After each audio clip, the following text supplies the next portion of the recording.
Finalmente, né? Olha, nós temos que rezar para funcionar a internet.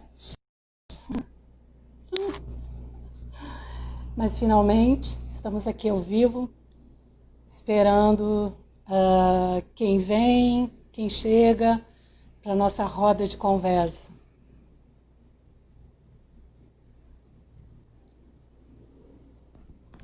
Que bom, já temos pessoas chegando. Que bom. Olha só, temos aqui uma pessoa já chegando. Fazer um convidado especial. Flávia também chegando.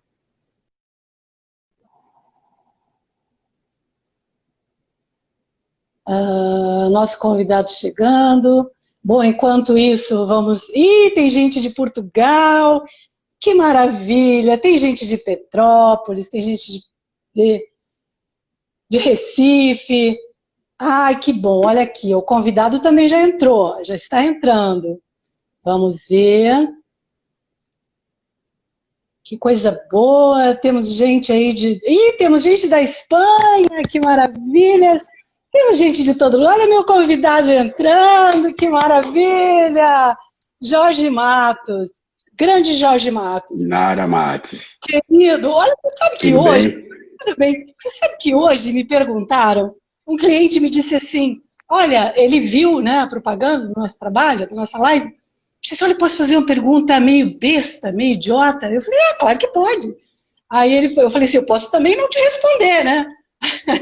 Aí ele falou, não, é que eu queria saber, assim, esse Jorge Matos, que você está fazendo esse trabalho, é seu marido, ou já foi seu marido, você é casada com... Eu falei, olha, não é meu marido, por acaso temos o mesmo sobrenome, acho que nem parentes nós somos, né? Mas que bom, vamos fazer a nossa grande live. Bom, antes eu estava aqui esperando, prazer é meu. O Jorge é um grande parceiro, mas eu estava aqui esperando ele, né? E então nem me apresentei, nem disse nada. Olha, Jorge, temos aqui gente da Espanha, temos gente de Portugal, temos gente de Recife, temos gente de Petrópolis, os que eu vi entrarem aqui. Então, estou muito feliz com esse mundo inteiro junto com a gente, de repente, tá? Bom, meu trabalho, as pessoas que me conhecem sabem que eu sou psicóloga, trabalho com gestão das emoções, trabalho com gestão de tomada de decisão, perfil de decisão. E o meu convite ao Jorge aqui é porque ele tem um trabalho muito afinado com o que eu faço. Há muito mais anos do que eu, está aí já nessa história desse trabalho de desenvolvimento de pessoas há mais tempo que eu. Vocês podem ver, ele é muito mais velho que eu. Mentira, Jorge. Mas começou mais cedo, gente. Mas eu queria começar dizendo para vocês o seguinte, eu tenho 3 formas de trabalho. Uma que são essas reflexões, sem acompanhamento, reflexões livres, que é para a gente refletir sobre a vida, sobre o nosso desenvolvimento, sobre tudo isso. Então, eu vou convidar várias pessoas interessantes. O Jorge hoje está aqui, mas semana que vem a gente tem a Laila. Algumas pessoas estão aqui, talvez já conheçam, ela trabalha também com desenvolvimento. Ela trabalha com fonoaudiologia, então é um trabalho belo, maravilhoso também. Eu tenho um trabalho que é um trabalho de psicoterapia, que é um atendimento individual das pessoas. E como eu não tenho mais agenda, eu tenho tido muita demanda, eu criei um trabalho em grupo para ajudar o máximo de pessoas que eu posso. Então depois vocês podem ver lá no final, tem um workshop que a gente vai conversar aqui, vou conversar com o Jorge sobre isso, sobre o trabalho dele, claro, também, muito mais até, né, porque ele está aqui para isso. Mas antes eu queria começar com um texto que eu escrevi sobre os pais, porque o Jorge é também esse pai maravilhoso que eu conheço, e ele vai falar um pouquinho depois para vocês verem. Eu vou ler esse texto, porque eu fiquei muito mobilizada ontem com tudo que eu vi na internet. Então ontem foi o Dia dos Pais, e eu fiquei bastante reflexiva, pois eu li muitas coisas belas, como dedicatórias, alguns comerciais, outras coisas muito amorosas, e outras me pareciam que estavam apenas realizando papéis sociais. Temos uma tendência a glamorizar e romantizar a vida. Viver uma fotonovela em datas comemorativas, não fazemos diferente. Como psicóloga, nesses mais ou menos 30 anos de escuta de dores, enfermidade da alma, eu ouvi muitas coisas terríveis sobre paternagem e sobre as visões que as pessoas têm dos seus pais. E falando aqui, ao pé do ouvido, eu compartilho com vocês a experiência emocional sobre paternidade e confesso que muito me alegra ter tido pai e ver muitas pessoas, muitos amigos, como Jorge, por exemplo, né, na função divina de preservar e continuar a sua prole. Mas também eu acredito que muitos não mereçam dedicatória, presentes e atenção, especialmente nesse dia. E aquelas filhas e filhos que não se sentiram confortáveis com isso, que possam repensar e trabalhar suas culpas para se sentirem menos pesados, mais leves e respeitarem a si próprios. E, enfim, existem vários tipos de pais, né? Existem pai, assim como mães, né? Tem pais desajustados, dissociados da família, muitas vezes causando mais mal do que bem aos seus descendentes. Existe pai bonachão, brincalhão, amoroso, amigo, companheiro, acolhedor e mantenedor. Existe o pai por acidente, o pai por descuido, aquele que sempre se atrasa e até na hora do prazer perdeu o time e foi pai. Existe o pai que foi pai forçado pela ditadura da paternidade de ser pai. Existe o pai que é pai do pai e da mãe. Existe também aquele que é pai e mãe. O pai que é pai de filhos que não são seus, né, Jorge? Existe o pai que foi obrigado pela justiça. Não é o seu caso, né, Jorge? Existe aquele que só foi pai depois de morto. Por enquanto, não. Ainda não. E aquele que fugiu para não ser pai, mesmo sendo pai. Aquele que adoeceu e passou a função para sua filha ou para o seu filho. Existe o pai medroso, mas também o pai abusador, violento e perverso. Existem vários tipos de pais, inclusive aqueles que nunca quiseram ser pais. E quando foram, se tornaram os melhores pais que poderiam ter sido. Existem as mães que nasceram para ser mães e se tornaram pais. E os pais que nasceram para ser mães e continuaram sendo pais. Existem os pais que são pais e seus companheiros também são pais. Mas, acima de tudo, existe o nosso pai. Aquele que cada um tem uma imagem. Mesmo numa família de 4 ou mais irmãos, cada um o vê de uma forma. Nossos pais imaginários, estritamente emocionais, arquetípicos. Existem pais que merecem amor, outros que merecem cadeia e outros que merecem perdão. Portanto, aqueles que merecem amor, meus parabéns pelos seus dias. E todos os dias são seus dias. Para os outros, o meu perdão.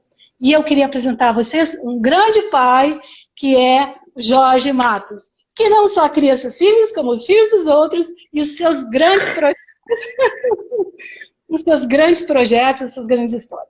Jorge, que já vai falar com vocês, é professor, é o presidente da iTalent, ele faz um trabalho de gestão de mudança pessoal, ele mesmo vai falar um pouco para vocês sobre isso, é um administrador, tem mestrado em gestão de negócios, é um professor da FGV, é autor do livro Talento para a Vida, é um cara que adora correr, tem um gosto que também parece comigo, que eu também adoro, de hobby, que é decoração, e aliás ele tem muito bom gosto. E é esse cara que está aí, eu quero que ele conte um pouco da vida dele para vocês, mas eu quero, Jorge, que você não glamorize. Eu quero que você conte assim a parte dura de ter sido o Jorge que você é hoje. E depois eu tenho várias perguntas para te fazer aqui, hein? Por que eu quero que você conte a sua parte dura, Jorge? Porque muitas pessoas olham pra gente, assim, no estado que a gente já está hoje, e as pessoas pensam que, cara, a Nara, pô, teve sucesso, a Nara teve facilidade, pô, o Jorge tem essa empresa maravilhosa, com esse número de funcionários, que depois você vai contar pra gente. Porque o cara é firme, é forte. Eu quero que você conte as dificuldades. Para as pessoas que estão passando hoje, a dificuldade se inspirem em você. Pode ser? Perfeito, estamos aqui.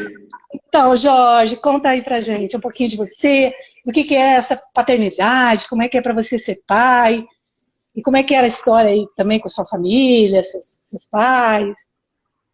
Estamos em casa, hein? Eu disse que isso aqui ia ser uma roda de conversa.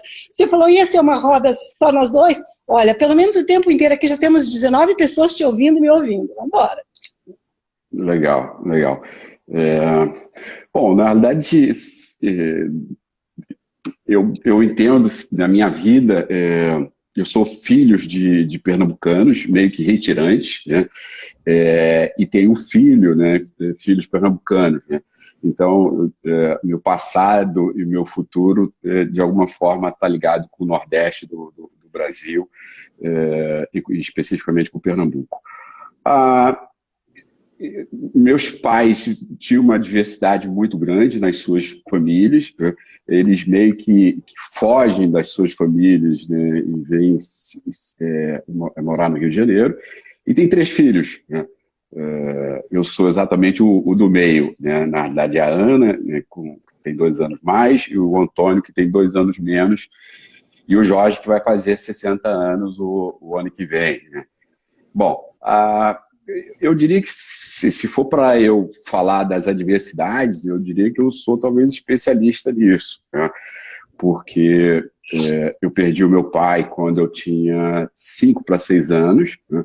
E de uma maneira extremamente perversa, porque ele saiu de casa, né, para ajudar uma criança que morreu, inclusive nessa mesma noite, e o meu pai, ao ajudar, levar para o hospital, ele entrou numa farmácia que estava tendo um assalto, ele foi baleado e morreu, né?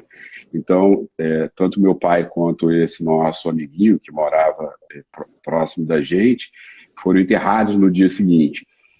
Então, se a gente, de alguma forma, já vinha tendo uma série de adversidades, né, porque 2 nordestinos tentando, na década de 60, tentando sobreviver no Rio de Janeiro, a partir desse momento, a adversidade passa a ser o meu nome, né? Então, eu comecei trabalhando com 9 anos de idade, numa feira livre, né, dessas que rodam o Rio de Janeiro, então eu conheço bem isso, como funciona. E tive dificuldades para estudar, tive dificuldades com moradia, tive dificuldades com alimentos, se alimentar, tive dificuldades das mais diversas possíveis.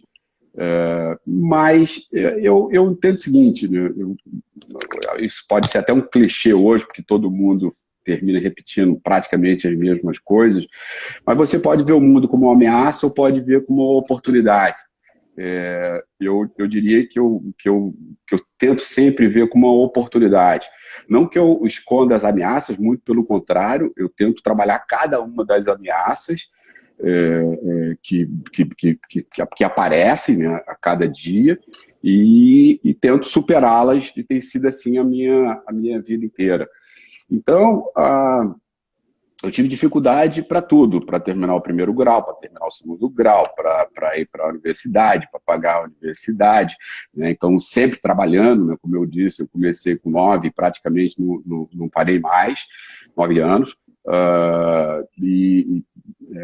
na realidade, eu estou com 59, são 50 anos de trabalho. A Itality, em si, ela já tem 33 anos de vida, né? Então, assim, é uma longa trajetória. E na Itality a gente também teve todas as adversidades possíveis e imagináveis. Aí eu poderia contar um caso, por exemplo, você falou aí que tem uma pessoa do Rio Grande do Sul, né? Então vou terminar essa... Aqui tem de vários lugares, certamente várias... primeira fala, né? São vários lugares. Bom, legal.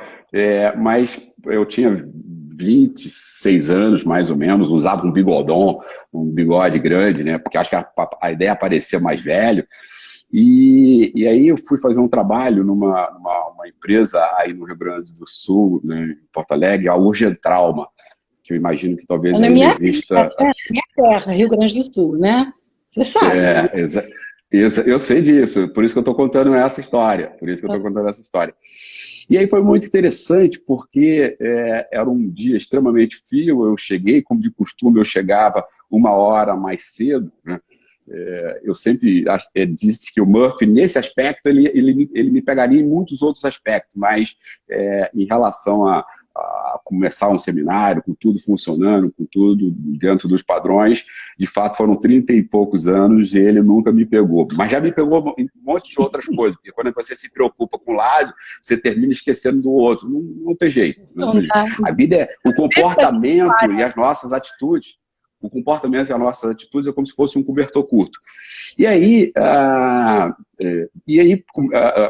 eu estava na sala de aulas, entrando os diretores, chegou o presidente, foram chegando todos os diretores, né, todos os médicos, e aí eu olhava para os caras, né, e via claramente que eles, né, o que eles estavam pensando. Né? Aí eu resolvi virar o cavalete, escrevi uma frase no cavalete e esperei todo mundo entrar. E aí quando todo mundo entrou, eu virei o cavalete, botei a página lá e deixei que as pessoas lessem. Né? E estava escrito, né, o que esse pernambucano, aliás, o que esse rapazinho, né, com sotaque de nordestino, pensa que pode fazer por a gente. Né? E aí, quando eles leram aquilo, né, eles todos caíram na gargalhada, porque era exatamente o que eles estavam pensando. Né? Era exatamente o que eles estavam pensando. E aí, só para concluir, né, esse dia, no final do dia, o presidente da UG Trauma me chamou para jantar, eu fui jantar na casa dele, ele fez o churrasco dele, me serviu uma cachaça aí do Rio Grande do Sul, de mais de 30 anos de vida, e vai. Então, na verdade é o seguinte, eu acho que, assim, o que eu diria, assim, eu poderia ter visto aquilo como uma ameaça, um monte de homens, provavelmente com o dobro da minha faixa etária, profundos conhecedores, né, sobre o negócio deles, e eu tentei ver como uma oportunidade, e eu acredito que, como tantas outras coisas, transformei uma ameaça numa oportunidade. Muito bem. E me diz uma coisa, vamos brincar um pouco aqui de se desafiar. Uhum. Desafio para você, quando eu falo desafio, o que te traz? O que significa desafio? Qual foi seu maior desafio na sua vida? Eu acho que estudar. Eu acho que estudar foi o meu maior desafio. A minha mãe tinha dificuldades imensas, né, de nos manter, então ela se mudava com uma frequência muito grande. Então isso eu acho que era o que mais me pegava, né? E aí, então, vou contar uma outra historinha, porque eu acho que a gente vive um pouco, às vezes, de histórias. É ótimo. Né? Vive um pouco de histórias. Então, por exemplo, eu quando estava com 12 anos, 11 para 12 anos, eu comecei a fazer o primeiro grau, mas eu tinha certeza, 11 anos mais ou menos, eu tinha certeza que o meu primário tinha sido muito ruim, muito ruim, muito ruim. E aí, às vezes as pessoas me perguntam, Jorge, mas como é que você decidiu isso? Como é que você pensou isso? Né? Eu falei assim, cara, porque era uma questão de lógica, na minha opinião. Né? O que eu vi? Se eu tinha feito um primário péssimo, e eu tinha feito um primário péssimo, eu tinha que, e se eu tinha consciência disso, mesmo aos 11 anos, eu tinha que corrigir aquele problema. Então, eu fiz o primeiro ginásio e estudava em casa o primeiro primário. Fiz o segundo ginásio, estudava em casa o segundo primário. E até que, quando eu terminei a 8ª série, eu terminei também de ajustar o meu primário. Né? De modo que eu corrigi problemas. Então, eu acho que os desafios, né, principalmente depois que eles passam, eu acho que fica fácil, né? A gente, principalmente quando são desafios, e nesse aspecto você entende muito, quando são desafios físicos. Quando eles são desafios da alma, ou seja, quando são as dores da alma, aí, meu amigo, aí não tem jeito, porque você pode ser a pessoa mais rica do mundo, mais suportada, mais apoiada, com todos os recursos, mas se você tiver dor da alma, não tem jeito, assim, a pessoa vai se sentir mal.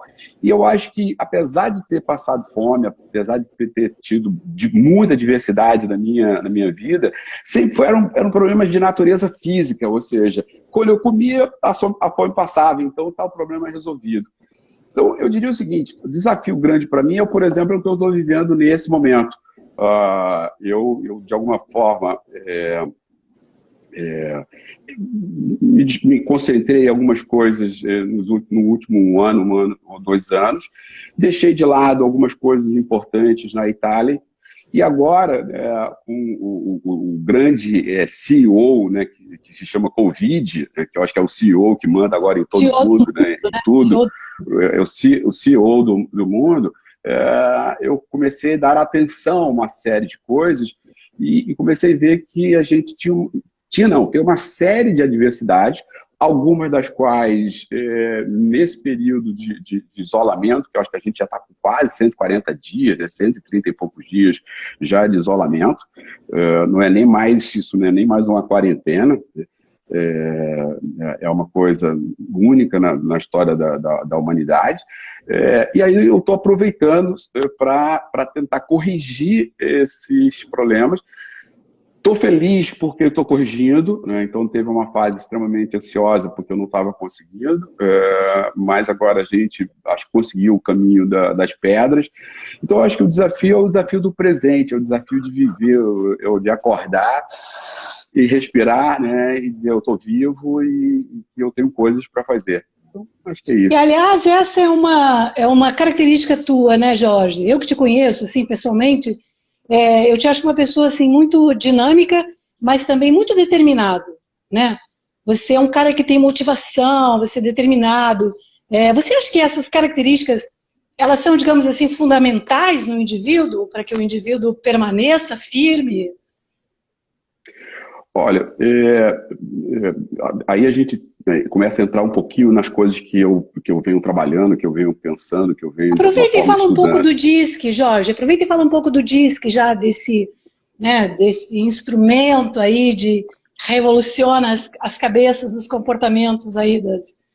Conta para nós um pouco, aproveita e já fala de algumas características. Tá.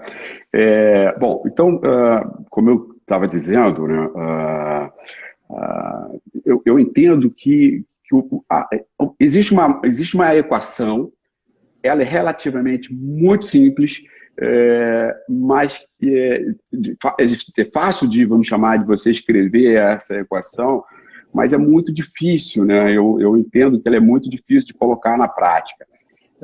E eu acho que eu sempre vi essa equação da seguinte maneira e depois terminei transformando isso no meu negócio e na forma como a gente entende as coisas. Cada um de nós, né, os quase 8 bilhões de pessoas que tem na Terra, né, e aí talvez você possa dividir talvez dois grupos aqui, né, pode ser até que o olhar que eu vou mostrar agora seja um olhar perverso, né, mas eu acho que é a realidade. Você tem um grupo de pessoas que fazem as coisas acontecer e você, infelizmente, você tem um outro grupo que vê as pessoas fazendo as coisas acontecerem. Né? E eu acho que cada um tem o direito de escolher que mundo a gente quer viver. Né? E eu fiz a escolha de viver no mundo das pessoas que fazem as coisas acontecerem. Quando você olha nessa perspectiva, e voltando para a equação que eu falava para você, eu diria o seguinte, lá na ponta da equação, ou seja, se você pensar num processo de engenharia reversa, a ponta da equação, você vai ter o que a gente chama resultado. Ou seja, no final das contas, por exemplo, as pessoas que estão aqui, que vão passar 30, 40 minutos com a gente, né, trocando algumas ideias, elas vão conseguir levar alguma coisa para a vida delas?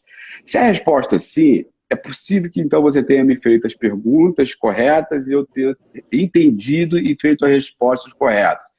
Vamos Se nos elas terminar... esforçar. Sim, mas não tem mal. Eu acho que esse sempre é o nosso caminho, né? A outra possibilidade é você não fazer a pergunta ou eu não entender e, eventualmente, não ter a capacidade também, por exemplo, de responder. Então, a palavra mágica, no final das contas, você gera resultado ou não gera resultado? Então, se você é um psicólogo, se você consegue ajudar as pessoas, se você é uma pessoa do atendimento que você consiga atender, se você é um advogado que você consiga advogar, se é um médico que você consiga curar ou prevenir, né, aquela pessoa, e assim sucessivamente. Bom, gerar resultados.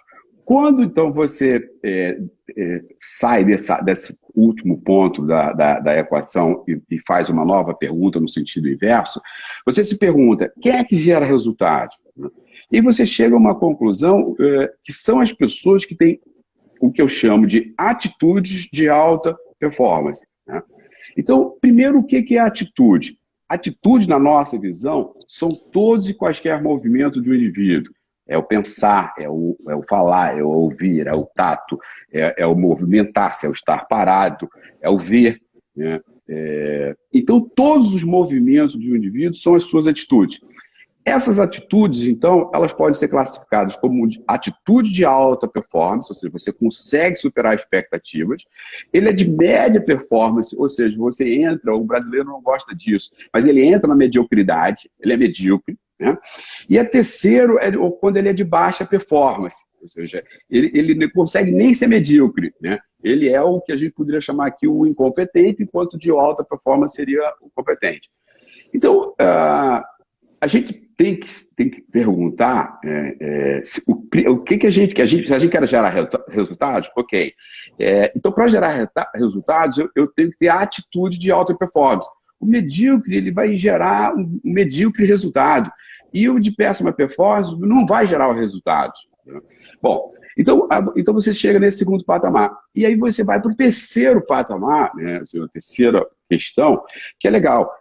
Então, o que é preciso para você gerar e ter a atitude de alta performance? Aí eu vou entrar na sua fala determinação, né? Quando você entra na atitude de alta performance, quando você entra então na terceira pergunta, que é o seguinte, o que compõe os elementos que compõem a atitude de alta performance, você vai ver que é formado por um conjunto imenso de elementos, né? Entre eles, por exemplo, a saúde. Então, uma pessoa que pega um Covid e numa situação que impactou nele, ele eventualmente pode ser levado à morte. Então, acabou. Não importa o quanto ele leu, o quanto estudou, o quanto ele é capaz, não importa nada disso. Por exemplo, então a saúde é um dos elementos importantes nesse processo. Mas na base dessa, considerando que a saúde, vamos chamar, seja um elemento básico, né, praticamente, vamos supor, de todo ser humano, o ideal, tem três elementos básicos nesses aqui, que são conhecimentos, né? Ou seja, é o grau de conhecimento que você tem sobre um determinado assunto que você trabalha, e não importa qual é a área do trabalho. O grau de maestria, ou seja, que grau de habilidade você consegue fazer, por exemplo, uma cirurgia, dar uma aula, fazer um atendimento, seja o que for. Qual é o grau de maestria, habilidade? E isso só se consegue, o estudo, todo mundo sabe o que fazer, né? Estudando. Só que só o estudo pelo estudo, a cognição pela cognição não leva a nada. Então eu tenho que agregar um segundo elemento, que é a maestria, a habilidade. Como é que eu consigo a maestria? Tentando fazer melhor e melhor e melhor a cada dia, né? Então, porque aquela pessoa que faz 10 anos a mesma coisa, ele não tem 10 anos de experiência. Ele tem 1 hora de experiência, 10 horas de experiência. Porque ele aprendeu aqui e repetiu ao longo da sua vida. E o mundo é cheio de pessoas que se dizem com experiência e que não têm experiência nenhuma. Essa que é a grande realidade. Agora, tem o terceiro fator. Aí eu vou responder e ampliar a pergunta que você fez, né? E você provocou a respeito disso, que são os comportamentos. Então, o que é o comportamento? É a minha natureza, é o quanto o quanto eu me conheço, o quanto eu percebo de mim, o quanto eu consigo interagir com o mundo e quanto eu consigo, a partir do meu autoconhecimento, estudar aquilo que tem a ver comigo e praticar aquilo que tem a ver comigo. Então, porque veja, quando eu gosto do que eu faço, eu tendo a estudar mais e tendo a praticar mais. Quando eu não gosto do que eu faço, quando não tem a ver com a minha natureza, e você faz trabalhos vocacionais, você entende bem disso, quando não tem a ver com a minha natureza, eu tendo a estudar menos e tendo a praticar menos. O que me leva a não ter a atitude de alta performance. Exato, porque as decisões, e aí, elas são motivadas finalizar, pelas emoções, né? Não tem a menor dúvida, pelos seus comportamentos, pelas suas emoções. Então é o seguinte, quando eu gosto do que eu faço, quando tem a ver com a minha natureza, eu estudo mais e pratico mais. Então você vê o seguinte, gente, eu tenho até colocado em algumas lives que eu fui convidado ao longo dessa quarentena, que na verdade aquilo que inclusive a gente chama de soft skills, que são os comportamentos, talvez de soft ele não tenha nada, né? Ele seja muito hard, né? E mais hard do que a gente possa imaginar. Então, o comportamento ele tem o poder de alavancar o conhecimento e o poder de alavancar as habilidades, e não o contrário. Então, é o comportamento que vai fazer com que isso funcione, com que essa coisa avance. Então, e a determinação, aí ela entra especificamente num conjunto de características comportamentais. Então, determinação, por exemplo, é normalmente típica das pessoas de alta dominância. Então, você falou do DISC. Então, DISC significa D de dominância, I de influência, S de estabilidade e C de conformidade. Então, quando uma pessoa tem alta dominante, elas tendem a ser mais direto, determinado, agressivo, focado, né? São normalmente pessoas geradoras de resultados, gostam de poder e dinheiro. Enquanto que o alto I, ele é mais persuasivo, mais empático, mais relacional, né? Mais emotivo. O alto S, ele é mais estruturador, ele é mais suportador, ele é mais acolhedor. E o alto C é o detalhista, é o preciso, é o minucioso, né? Então, isso quando a gente está falando de alto. Quando a gente está falando de baixo, dessas características, é o inverso disso. Então, cada um de nós vem com 4 recipientes. E esse recipiente vem com uma quantidade específica de dominância, de influência, de estabilidade e de conformidade. É essa combinação que dá o seu comportamento. Que no fundo lhe dá, vamos chamar, o seu charme, a sua forma de ser, o seu molho, né? Aí. Seu tempero. E o seu tempero, né? E aí é uma coisa que é extremamente importante, né? Porque quando você fala, por exemplo, aqui, vou pegar dois tipos de pessoa. Quando você fala de uma pessoa extremamente, dá um feedback, inclusive, para uma pessoa que é alto dele, que é direta, agressiva, bravador, ele se acha o the best.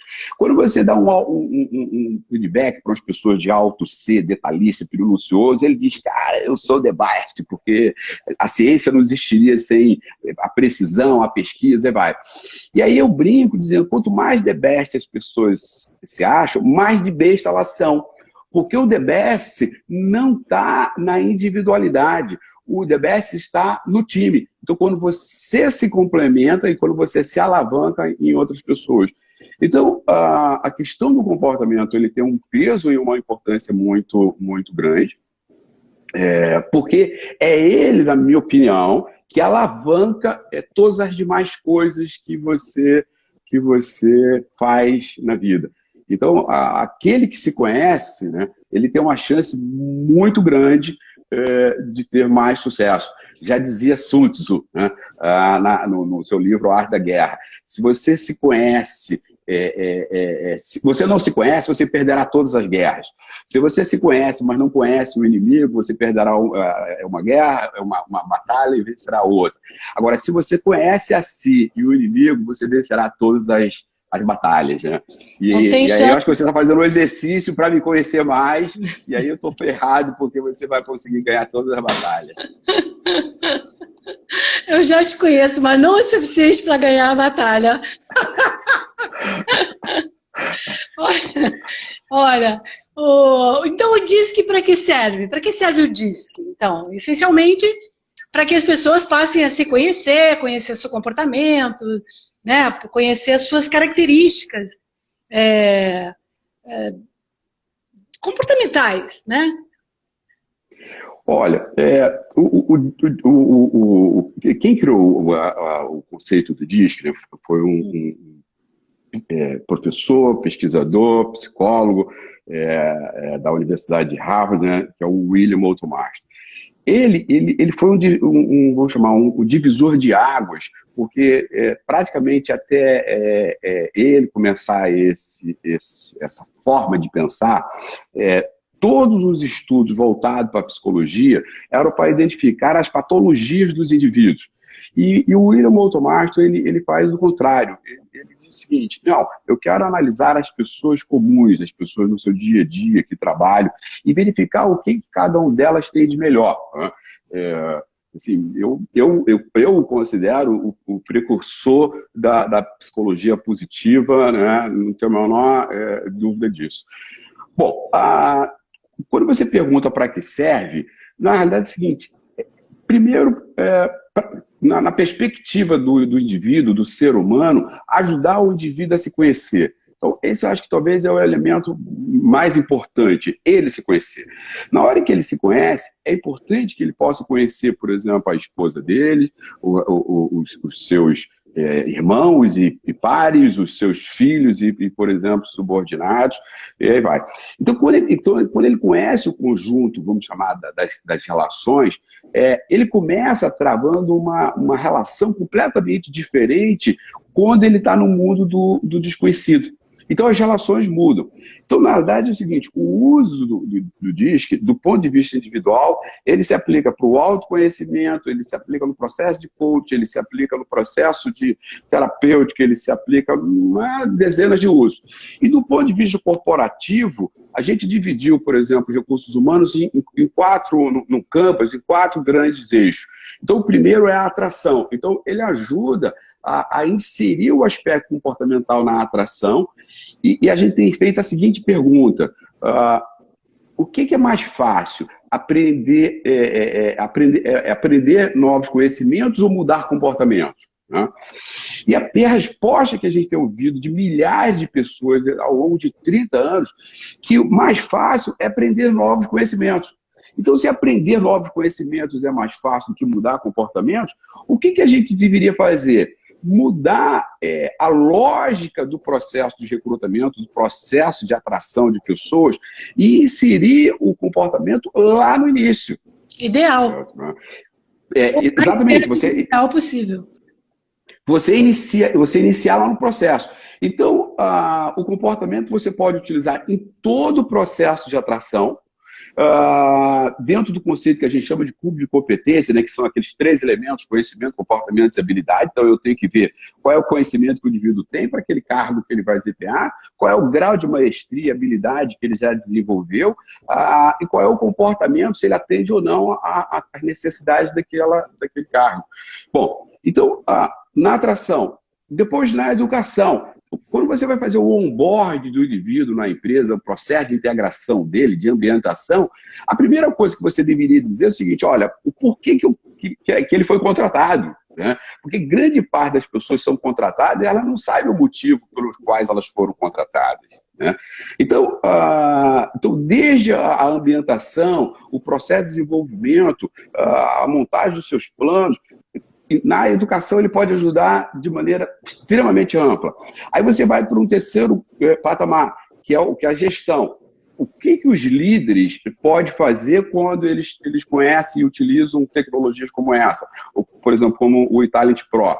Na medida que eles se conhecem e eles têm no dashboard, por exemplo, todas as pessoas da equipe dele, e ele vê o comportamento de cada uma daquelas pessoas, ele pode cruzar o relacionamento entre as pessoas e verificar como é que cada uma pessoa vê e se vê entre si. Então, são instrumentos que ajudam fantasticamente no que a gente chama de liderança comportamental, que para a gente é mais um passo dado a partir da liderança situacional. Então, você tem a liderança situacional, que, na minha opinião, foi um grande avanço, de você tentar liderar as pessoas a partir das suas necessidades, só que a gente está incluindo agora um outro elemento que, nas suas necessidades, de dar mais atenção ao aspecto comportamental. E, por último, que é na manutenção das pessoas dentro da organização, que vai, inclusive, no processo de aposentadoria ou de demissão de uma pessoa. Vou dar um exemplo aqui.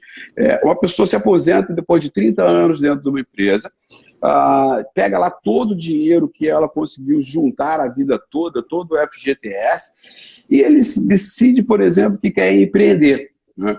E aí, só que ele não se dá conta, por exemplo, que ele não tem tipicamente o perfil do empreendedor. Ele tem uma boa ideia, ele teve a iniciativa, ele sabe fazer aquilo, Só que ser empreendedor, como qualquer outra atividade, por exemplo, ser um médico cirurgião, você tem que ter um tipo de estômago que não é o meu tipo de estômago. Assim, é um organismo que é diferente. Agora, a mesma coisa que o médico, eventualmente, se ele vai liderar pessoas e ele não tem o perfil para liderança, né, ele sofre da mesma maneira. Então, às vezes, esse cara pega toda uma vida, pega todo um conjunto de recursos, investe em alguma coisa e, por não se conhecer, ele termina perdendo tudo aí. Então, na prática, como eu acabei de falar, do ponto de vista individual, você pode fazer dezenas de coisas e, do ponto de vista corporativo, você pode ver todo o processo de recursos humanos, da atração, educação, gestão e manutenção. Então, o uso é muito amplo, muito amplo. Muito bacana. Eu pedi para você explicar o DISC, porque as pessoas, muita gente que está aqui, certamente já conhece, já usou, já fez, né? Já testou, já experimentou. Inclusive, tem uma pessoa aqui, tem muitas pessoas deixando recadinhos bacanas. Tem até o Daniel, acabei de ler, falou que você sempre foi uma grande inspiração para ele. Então, assim, bacanas. Eu conheço o DISC, já trabalhei com o DISC, trabalho com o DISC, né? Então, eu pedi para você explicar para as pessoas entenderem, saberem o que é isso, do que a gente está falando. Eu trabalho com tomada de decisão, né? Trabalho com padrão mental, com resolução de problema, né? Então, assim, e para mim, o DISC, ele é também fundamental, ele é muito importante, porque ele me traz também uma visão de uma outra forma, digamos, talvez uma forma mais pragmática, né? A psicóloga talvez seja mais pragmático, o DISC, né?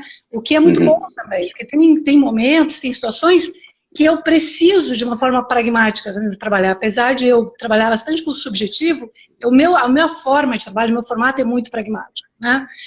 Inclusive, eu criei um método de resolver problema, que eu chamo de método espiral de resolução de problema, que eu ensino as pessoas a fazerem no workshop. E eu queria te perguntar o seguinte, qual é, Jorge, o teu modo de resolver problema? Teu modo pessoal? O que você tem assim que você diz, quando eu tenho um problema eu faço isso? Tá. Antes eu vou comentar duas coisas que você falou que eu acho que é interessante, né? Eu não sei se exatamente quando você fala de aspiralada em espiral, mas se for exatamente esse conceito ele tem nome, se chama interatividade. Né? Exatamente. Se chama interatividade. E eu acho que é uma coisa que é extremamente importante e as pessoas têm que entender que no processo evolutivo ele não é linear. Né? Ele consiste em você ir até um determinado ponto, você tem um retorno, então você tem um sentimento de um déjà vu, ou de estar fazendo algumas coisas que você já fez no passado, só que você tem que aproveitar aquele processo para aprender novas coisas, se fortalecer e dar novos saltos. Né? Então, essa coisa da interatividade, eu acho que ela é fantástica. O outro aspecto é que eu sei que você é especialista na área de decisão, então tem um ponto comum entre a gente aí, que é o seguinte, eu tenho, e trazendo para a questão comportamental, né? O que na prática você tem aí? Quando a gente pensa sobre decisão e quando a gente traz para o elemento comportamental, e novamente se você trouxer a figura do dominante e do conforme, o que você vai ver? O dominante, ele tende a tomar decisões mais rápidas, decisões normalmente não pensadas, não analisadas com profundidade, e ele vai para cima, né? Ele vai com tudo e vai tentar resolver e tentar corrigir a coisa lá na frente. O alto C, ele é o contrário, ele tende a não tomar decisão, porque ele passa grande parte do tempo analisando, projetando, estudando, identificando todas as suas causas, todos os seus impactos, e aí ele termina, eventualmente, apesar de ter todas as informações, ele termina às vezes não tomando a decisão.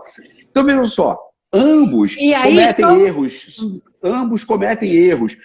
Um porque toma de maneira assodada e o outro porque não toma. Agora, imagine se você juntasse esses dois elementos aqui e o conforme desse todos os instrumentos e informações para o dominante e o dominante fosse lá e tomasse a decisão. Então, novamente, eu estou citando isso para falar da importância dos times, né? Ou seja, e da complementariedade que existe. E agora, respondendo a sua pergunta, né, como é que eu tomo a decisão, eu tendo a ser impulsivo, né? Eu não tenho a menor dúvida disso. Eu tendo a analisar, mas eu consigo normalmente ver, e eu desenvolvi uma capacidade ao longo do tempo, que é um pouco fazer o que eu chamo de voo de helicóptero, ou você ir pro alto, né, assim, ou no helicóptero, ou sei lá, de uma forma de você ficar num certo local, que você consiga olhar para aquilo à distância, né? E olhar de maneira fria aquela questão. Então, quando você sai dali e você olha, né, a coisa dentro de uma perspectiva, porque quando você está envolvido, você não consegue enxergar, né? Esse é um problema que eu vejo, que eu vi a minha vida inteira, né? Então eu passei a minha vida inteira ajudando empresários a enxergar coisas que eles não viam, apesar de estar ali na cara dele, porque eu consigo sair um pouco de fora. Mas eu tendo a tomar decisões de maneira impulsiva e às vezes irresponsável. Sempre avaliando o impacto disso, mas com uma certa irresponsabilidade. Como diz o dito popular, corre atrás da perda. Né? Sim. Você falou de duas coisas importantes. Sim, o meu trabalho é esse do distanciamento, mas é um distanciamento que eu chamo de auto-hipnótico, onde eu faço um exercício para que o indivíduo consiga ver sem ser o problema, porque há uma grande tendência, quando a gente tem um problema, a gente não ter o problema, mas a gente ser o problema, né? E quando você é o problema, você não tem nada para arrumar. Porque é como você perguntar para o peixe como é o mar. Não sei, porque o peixe está dentro do mar, então como é o mar? O peixe não sabe como é, né?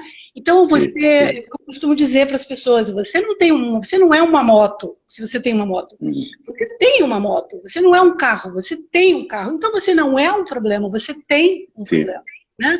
Essa é uma questão que eu acho que é muito importante. Eu trabalho muito com os meus clientes e dá aquele choque, peraí, você é esse problema ou você tem esse problema? Porque se você tem, você coloca ele aqui e a gente vai olhar para ele, como é que se olha, né? Agora, se você é o problema, fica um pouco mais complicado, porque eu vou ter que entrar dentro de você para resolver esse problema, né? A outra coisa que você falou, que eu achei muito interessante, é daquele que não toma a decisão, né? Aquele comportamento que empurra, analisa, observa os critérios e acaba não tomando decisão.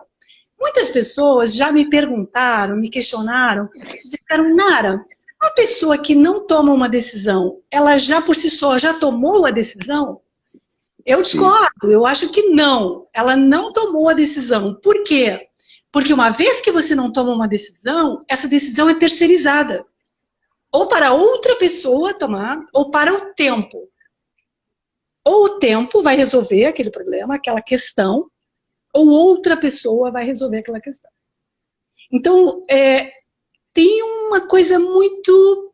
A gente dizer que se você não toma uma decisão, a decisão está tomada? Não, a decisão está de stand-by. Ela poderá ser resolvida a partir do momento que você tomou a decisão de não decidir. Mas quem tomou, quem resolveu foi o tempo, ou foi outra pessoa, ou outras pessoas. Tá? Porque uma decisão, ela não se resolve por si só. Então, ela não é tomada, ela não tem como ser tomada por si só. Né? Agora, o tempo, sim. Muitas vezes, por exemplo, isso acontece muito com pais, né, e filhos. Ou o pai diz assim, pô, o filho chega e diz, pô, pai, posso ir numa festa, tal, que vai acontecer, não sei o quê. E aí você não tem muito o que dizer, e você diz assim, depois a gente fala disso. Depois a gente resolve. Depois é o tempo que até muitas vezes o pai tem para decidir, ou para pensar o que vai fazer, ou muitas vezes é o tempo que se resolve por si só. Acaba que alguém não vai, depois ele também diz que não vai, aí o tempo tomou fez essa resolução. Então, É muito importante que a gente tenha consciência de que quando a gente não toma uma decisão, a gente está terceirizando essa decisão. Então, E se a gente está terceirizando essa decisão, é mais importante ainda que a gente saiba para quem a gente está terceirizando. Se eu sou casado com alguém e eu quero me separar, mas eu não tomo a decisão, eu deixo no tempo, o tempo poderá tomar a decisão e poderá ser muito pior. Ou a outra pessoa poderá tomar a decisão, né? E assim também com os processos do trabalho e de tudo mais, né? Então, eu acho que isso são coisas importantes. Você falou e eu fiquei aqui observando, falei, eu acho que é legal a gente falar sobre isso. Eu queria te fazer uma outra pergunta sobre a avaliação de critérios. Você acha que é muito importante a gente avaliar os critérios da decisão? Bom, você já disse que você é impulsivo, né? Isso não significa que eu seja o tempo todo e que eu também não analise, né? Agora, eu tendo a ser rápido, assim, postergar não faz parte da minha natureza, né? Então, eu assim, entendo a sua colocação, mas eu acho que é uma forma de você, na hora que você protela, né, que você não decide, é uma forma de decisão, mas é uma perspectiva interessante essa que você traz. Eu acho que como eu tenho um razoável raciocínio lógico, eu consigo ver os números muito fáceis, né? Ou seja, do impacto dessa minha decisão.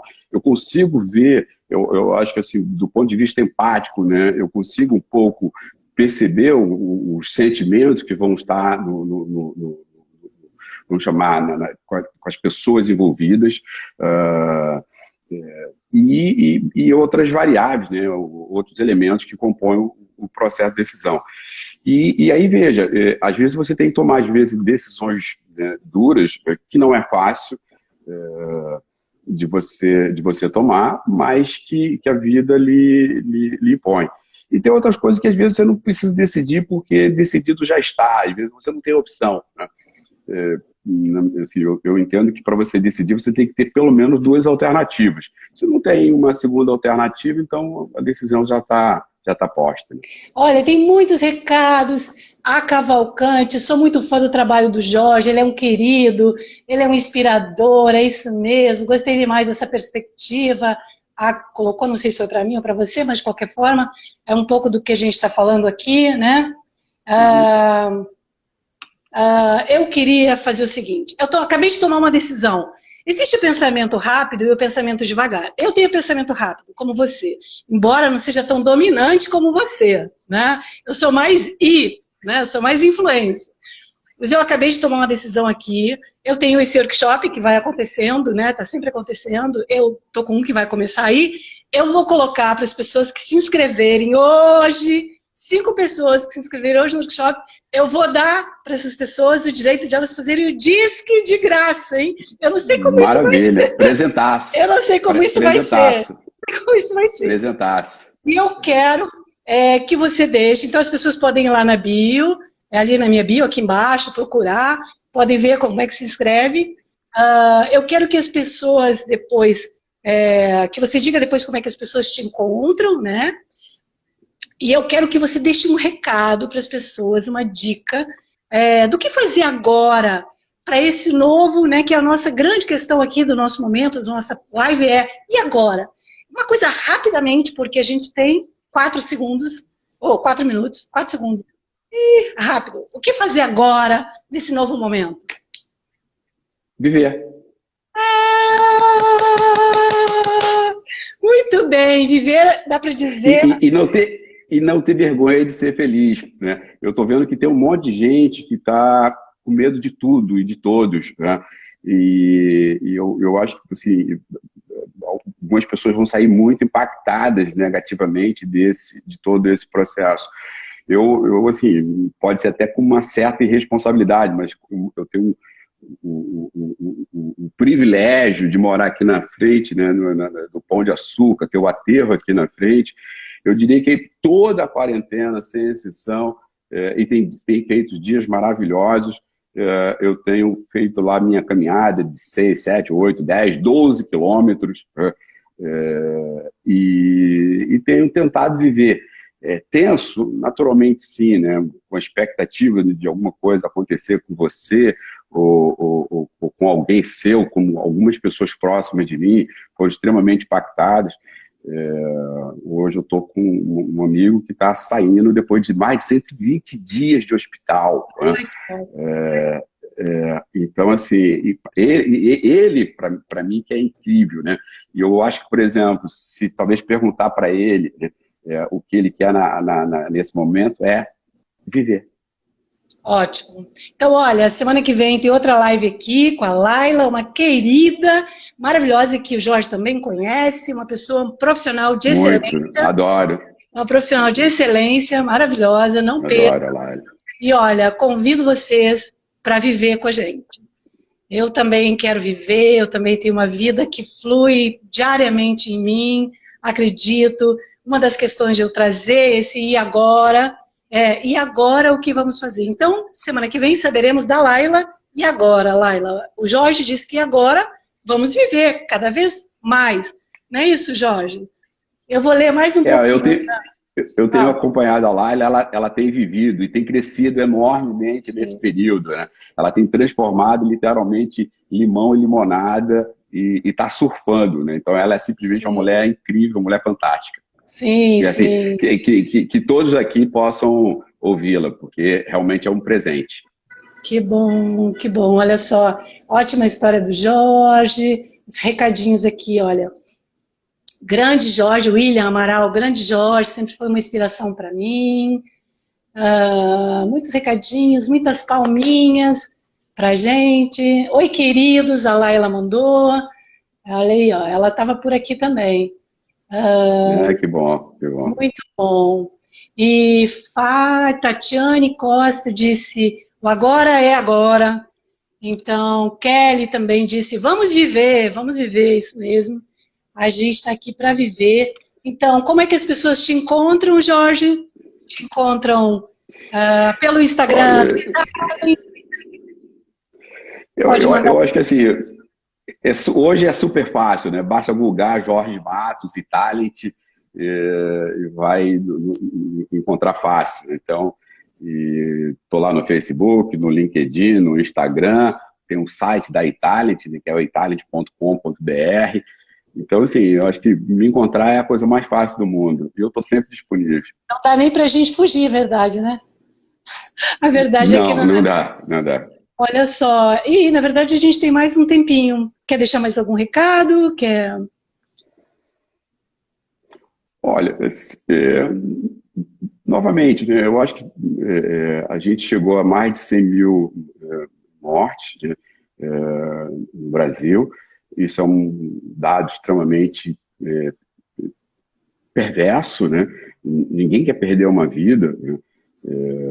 Então, 100 mil pode até para algumas pessoas não significar muita coisa, mas quando a gente perde uma pessoa, a estatística ela não tem a menor importância, ela não tem o menor peso, né? Ela é simplesmente perversa. Então, assim, que a gente, né, em nome dessas pessoas, né, que a gente possa cada dia gerar mais resultados, deixar um legado maior, trabalhar com ética, com retidão, né, com companheirismo, com amizade, e tentar fazer desse Brasil um Brasil melhor a cada dia, né? E a gente tem todas as condições possíveis e imagináveis, né? Eu acho que talvez seja o excesso. Talvez seja o excesso de recursos, né? Deixa a gente tranquilo, porque a gente sabe que a gente não vai ter grandes temporadas, a gente sabe que não vai ter grandes furacões, a gente sabe que, em princípio, o tsunami não passa por aqui. Então, assim, isso nos acomoda um pouco, né? Então, a gente tentar mexer um pouco mais com a gente, não para a gente se tornar um workaholic, mas para a gente tentar entregar algo melhor para esse mundo e deixar algo para as próximas gerações, né?